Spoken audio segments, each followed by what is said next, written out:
যারা সেচ দিছে তাদের পাটটা খুব ভালো হয়েছে, আর যারা সেচ কম দিছে তাদের পাট একটু ছোট হয়েছে। আচ্ছা দর্শক, আসসালামু আলাইকুম। ইতিমধ্যে চলে আসলাম পাবনা জেলার সাতিয়া থানা দোলাউড়ি ইউনিয়নে চরপাড়া গ্রামে। দেখতে পাচ্ছেন দর্শক, অনেক সুন্দর একটি বিকালের প্রবেশ, সবুজ শ্যামল, অনেক সুন্দর ছাগল আছে। আর দেখতে পাচ্ছেন জমিতে কিন্তু পাট কাটতেছে।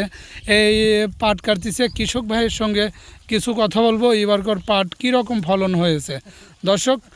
আর তার আগে আপনাদের দেখাবো সরাসরি ছাগল। দেখতে পাচ্ছেন অনেক সুন্দর দেশি ছাগল, 3-4টা করে বাচ্চা হয়। এই ছাগলগুলা কিন্তু পাটের পাতা খাওয়ানো হচ্ছে, এই পাট কাটতেছে তার পরপর দর্শক। এখন দর্শক দেখতে পাচ্ছেন অনেক ছাগল, অনেক সুন্দর এই পাট কাটতেছে, কারণেই কিন্তু তারা এখন এই পাটের পাতা খাওয়ানোর জন্য উড়ে চলে আসতেছে দূর দূরান্ত থেকে। দেখতে পাচ্ছেন এই ছাগল নিয়ে জমিতে এসে ভরে ফেললো। এখন এই পাট কাটবে আর এই পাতাগুলো খাওয়াবে ছাগলে। আর তার সঙ্গে কথা বলবো, আর এক আঙ্কেলের সঙ্গে পাট কাটতেছে। আসসালামু আলাইকুম কাকা। ওয়ালাইকুম আসসালাম। কেমন আছো কাকা? খুব ভালো লাগছে। পাট কাটতেছে ওই রোদের মধ্যে, পাট কাটলে মনে হয় বেশি একটা রোদ লাগে না, তাই না? শ্যামা আছে, তাই না?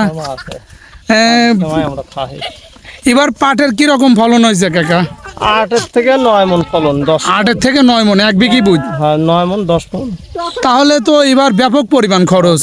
আচ্ছা, পাট কি রকম হয়েছে এবার পাট আমাদের মাঠে? খুব ভালো পাট, ভালো হয়েছে না? এই অনেকেই বলতেছে বৃষ্টি না থাকার কারণে যারা সেচ দিছে তাদের হয়েছে, তাছাড়া হয় নাই। এটা কি আসলে ঠিক? হ্যাঁ, যারা সেচ দিছে তাদের পাটটা খুব ভালো হয়েছে, আর যারা সেচ কম দিছে তাদের পাট একটু ছোট হয়েছে। আচ্ছা, যারা সেচ দিছে, কয়টা সেচ দিলে পাট ভালো হয়েছে? 4 সেচ দিছে, 4 পর্যন্ত। তাদের পাট খুব ফলনের আছে। 10 মণ 12 মণ ফলন হয় তাদের পাট। 10-12 মণ পর্যন্ত।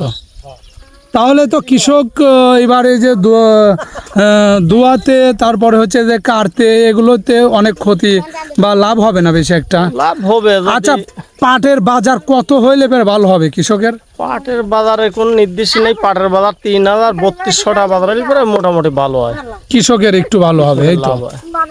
দর্শক শুনতে পারলেন কৃষক আঙ্কেলের মুখের কথা।